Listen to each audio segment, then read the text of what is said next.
Hello everyone, कैसे हैं आप सभी। I hope you all are doing well. मैं हितेश दुबे आप सभी का स्वागत करता हूं आदर्श परिवार एवं आधुनिक नालंदा यूपीएससी एवं स्टेट पीएससी निःशुल्क कोचिंग क्लासेस के इस यूट्यूब प्लेटफॉर्म पे। इस करंट अफेयर्स सीरीज़ के सेकंड वीडियो में आज हम चर्चा करने वाले हैं द हिंदू में आए एक न्यूज़ के ऊपर। वो न्यूज़ क्या है? ओपन एआई की नींव में दरारों ने सैम अल्टमैन में अविश्वास को कैसे फिर से जगाया। यानी सैम अल्टमैन जो कि ओपन एआई के सीईओ हैं, यानी इसके मेन जो लीडर हैं वो सीईओ कौन है? Sam Altman. उनके संदर्भ में ये पूरी न्यूज़ आई है। पहले जान लेते हैं कि चर्चा में क्यों है, क्या चर्चा का विषय बन रहा है। यदि हम देखें कि ओपन एआई जो है, ओपन एआई वो कंपनी है जिसने चैट जीपीटी का निर्माण करा है।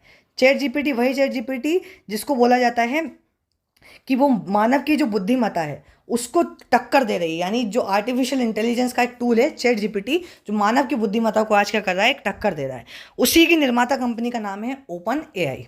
अब इस ओपन एआई के जो शीर्ष नेतृत्व, यानी जो उसके टॉप, जो उसका रिप्रेजेंटेशन करते हैं, उन सभी लोगों में कई लोगों ने क्या करा है, एक सीरीज में, एक श्रृंखला में क्या करा है, रेजिग्नेशंस, अपने इस्तीफे दिए हैं। अब उस इस्तीफे का कारण उन्होंने बताया है जो सैम अल्टमैन की नीतियां हैं उनका उनसे अविश्वास हो जाना। यानी सैम अल्टमैन की जो नीतियां एआई से रिलेटेड है वो ये मानते हैं कि पूरे विश्व के लिए वो ठीक नहीं है। और ये उनका मानना है कि जो आलोचक, उनका कहना है कि सैम अल्टमैन प्रॉफिट के लिए ज़्यादा काम कर रहे हैं लेकिन नैतिकता पे ध्यान नहीं दे रहे हैं। तो हमें आलोचना या फिर पक्ष विपक्ष से नहीं करना है, हमको ये देखना है कि इसका हम इस्तेमाल अपने पक्ष में कैसे कर सकते हैं, अपने लिए क्यों इंपॉर्टेंट है। तो पहले देखते हैं कि भाई सिलेबस में हमारे लिए क्यों इंपॉर्टेंट है। तो पहले ये ऐसे के संदर्भ में इंपॉर्टेंट है, कौन से ऐसे में आएगा ये आगे देखेंगे। सेकंड देखते हैं कि जीएस पेपर 3 की विज्ञान एवं प्रौद्योगिकी यानी साइंस एंड टेक्नोलॉजी, इस यूनिट से हमारे लिए इंपॉर्टेंट होगा, क्योंकि इस यूनिट में यहाँ पर आप देख पा रहे होंगे सूचना एवं प्रौद्योगिकी, आईटी से संबंधित जो जागरूकता होती है उसके बारे में ये यूनिट है। तो आईटी के क्षेत्र में होने वाली कोई भी डेवलपमेंट को हमको छोड़ना नहीं है, उसको समझना है। दूसरा क्या है, जीएस पेपर 4 एथिक्स के लिए हमको इंपॉर्टेंट है। जीएस पेपर 4 की फर्स्ट यूनिट बोलती है डायमेंशंस ऑफ इथिक्स के बारे में, यानी जो ये नैतिकता और मानवीय सह संबंध है, इसी में है नैतिकता के आयाम, डायमेंशंस ऑफ इथिक्स। उसमें एक डायमेंशन होता है, इसे कहा जाता है बिजनेस एथिक्स, ये वहाँ से लिंक होगा। दूसरा ये यहाँ के जो मूल्य विकास है, यानी जो वैल्यू है, वैल्यू से संबंधित जो क्वेश्चंस होते हैं उन पर टेकल करने के लिए टॉपिक आपके लिए लाभकारी होगा। देखते हैं टॉपिक के इसके लिए क्या क्वेश्चन आए थे पहले, उसका कैसे हम लोग इस्तेमाल कर सकते हैं। जीएस पेपर फॉर इथिक्स 2013 में एक क्वेश्चन आया जिसमें पूछा है, मूल्यों व नैतिकताओं से आप क्या समझते हैं? व्यावसायिक सक्षमता के साथ नैतिक भी होना किस प्रकार महत्वपूर्ण है। यानी आपको समझाना है कि मनुष्य जो है उसके लिए मूल्यों और नैतिकताओं से क्या मतलब, आप क्या समझते हैं मूल्यों और नैतिकताओं को, और एक व्यावसायिक सक्षमताओं के साथ साथ नैतिक होना क्यों इंपॉर्टेंट है। व्यावसायिक सक्षमता यानी उन क्षमताओं का होना व्यक्ति के अंदर जो जरूरी है एक व्यवसाय को चलाने के लिए। यदि हम ओपन एआई के उदाहरण से इसको समझाएंगे तो इस प्रकार समझाएंगे कि यदि हम देखें ओपन एआई के शीर्ष नेतृत्व वाले सैम अल्टमैन में किसी भी कॉम्पिटेंसी जो वो भी है, जो सभी सक्षमताएं हैं, उन सक्षमताओं की किसी में भी कमी नहीं है। लेकिन उसके जो बाकी के जो रिसर्चर्स हैं उन्होंने इस कंपनी को छोड़ने का जो तर्क बताया है वो ये है कि उनको नैतिकता जो है वो विश्व के प्रति नहीं दिखा रहे हैं। तो ऐसी स्थिति में जो यहाँ पर नैतिकता है और कॉम्पिटेंसी है, इन दोनों के प्रेजेंस ना होने के कारण, केवल कॉम्पिटेंसी है लेकिन नैतिकता नहीं है, उसके बावजूद कंपनी को नुकसान देखने को मिल रहा है। अब ऐसा कहा जा रहा है, चर्चा में भी आपने देखा होगा कि यहाँ पर कहा जा रहा है कि जो ओपन एआई है उसका जो भविष्य है वो अनिश्चित है, यानी निश्चित नहीं है उसका भविष्य के आगे जाके उसका क्या होने वाला है। और एआई का डेवलपमेंट जो हो रहा है वो भी हमारी चर्चा का विषय बन रहा है। तो इसमें आप समझा सकते हैं पहले टॉपिक में, आशा करता हूँ समझ में आया होगा। सेकंड जीएस पेपर 4 का एक और टॉपिक आया है, 2014 में क्वेश्चन पूछा है, मनुष्यों के साथ सदैव उनको अपने आप में लक्ष्य मानकर व्यवहार करना चाहिए, कभी भी उनको केवल साधन नहीं मानना चाहिए। आधुनिक तकनीकी आर्थिक समाज में इस कथन के निहितार्थ का उल्लेख करते हुए इसका अर्थ और स्पष्ट कीजिए। यानी ये जो टॉपिक है इसके जो ऊपर वाला पोर्शन है वो तो मीन्स और एंड्स के बारे में चर्चा कर रहा है। वो क्या होते हैं, यानी ये मान के चलिए जो एंड होता है, यानी जो साध्य होता है, वो आपका अंतिम लक्ष्य है, और उस अंतिम लक्ष्य तक पहुंचने के लिए आप जिन जिन चीज़ों का इस्तेमाल करते हैं वो आपके साधन है, वो आपके क्या हैं, मीन्स हैं। अब यहाँ कहना जा रहा है कि मनुष्य को एज अ मीन नहीं देखना है, हमको एज अ क्या देखना है, एंड यानी साध्य के रूप में हमको क्या देखना है, मनुष्य को देखना है। तो ऐसी परिस्थिति में क्या समझ पा रहे हैं हम, मनुष्य को साध्य के रूप में देखना है। पहला पोर्शन तो समझ में आया। दूसरा क्या है, यानी हमको यहाँ पे ये समझाना है कि आज के जो वर्तमान का समाज है, ये क्वेश्चन 2014 का है लेकिन आज से बिल्कुल लिंक हो रहा है। आज का भी समाज कैसा है, तकनीकी आर्थिक समाज है।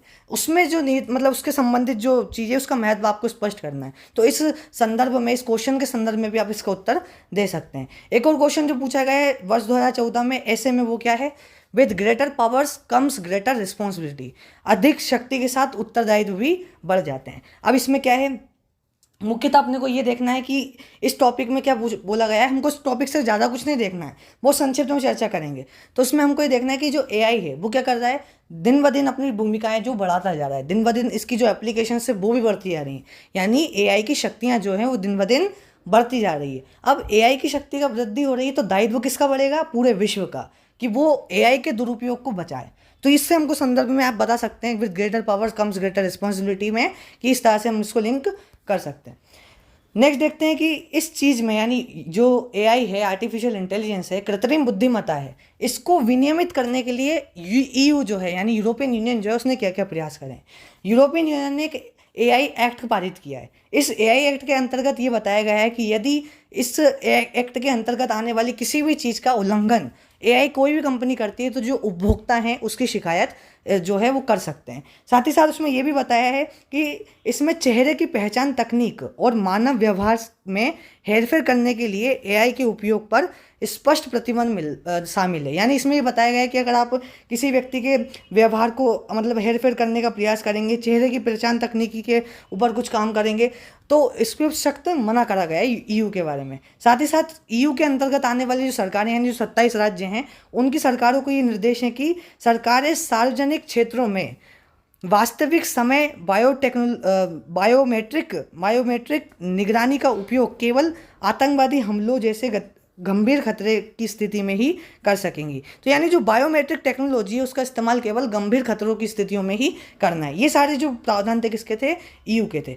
अब हमने ये देखा कि यूरोपियन यूनियन जो है वो भी इस क्षेत्र में कुछ ना कुछ काम कर रहा है। हमें इंपॉर्टेंट जो था हमने इस एडिटोरियल से ले लिया, वो क्या था, वो इंपॉर्टेंट था आज की न्यूज़ को समझना, उस संदर्भ में एक एप्लीकेशन का एक एग्जाम्पल लेना कि हम हमारे क्वेश्चन में उसको कैसे इस्तेमाल कर सकते हैं। साथ ही साथ कुछ डेटा जो हमें समझाए कि पूरा विश्व जो है वो किस प्रकार से टॉपिक के लिए कितना जागरूक है। अब देखते हैं भाई कि भारत को इसको करने के लिए क्या ज़रूरत है, भारत को क्या वे फॉरवर्ड है भारत के लिए। यदि देखें, भारत के पास खुद का एआई जो है उसके प्रति काम करना, प्रयास जो है वो शुरू कर देना चाहिए। यानी जो स्वदेशी एआई के लिए हमको प्रयास है वो अभी से शुरू कर देना चाहिए।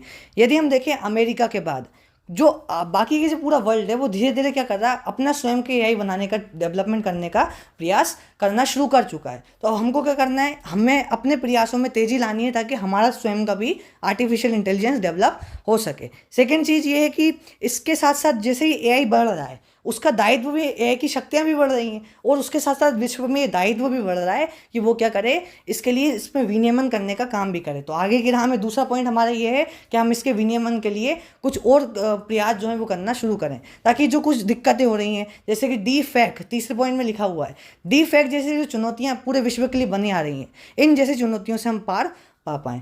तो आज के एडिटोरियल में जो था मेन पॉइंट हमने वो समझ लिए हैं। इससे हमें जो इंपॉर्टेंट चाहिए था वो हमने इसमें ले लिया है। आगे जाके फ्यूचर में इसमें जो भी एडिशंस होंगे, जो भी प्रोग्रेस होगी, उसको भी हम फॉलो करेंगे। आज की चर्चा को मैं आशा करता हूँ आप लोगों को समझ में आया होगा और आज की चर्चा की समाप्ति करेंगे परीक्षित भारती सर के कथन से, सही जगह पर गाड़ा गया बीज जरूर अंकुरित होता है, इसलिए सत्कर्म के बीज उर्वरा भूमि में दबाते रहें। मैं आशा करता हूँ ये चर्चा समझ में आई होगी। इससे संबंधित अगर आप में कोई डाउट हो, कोई चीज़ में चर्चा करना चाहते हो, तो कमेंट बॉक्स आप लोगों के लिए खुला हुआ है, आप उसमें कोई भी अपने डाउट वगैरह दे सकते हैं। और इस पीडीएफ के लिए आप कहाँ जा सकते हैं, आदर्श परिवार के टेलीग्राम चैनल पे भी आपको मिल जाएगा, साथ ही साथ जो ग्रुप्स बने उस पर भी डाल दिए जाएंगे। थैंक यू एवरीवन, फिर मिलेंगे किसी और अच्छी किसी न्यूज़ के साथ बहुत जल्द।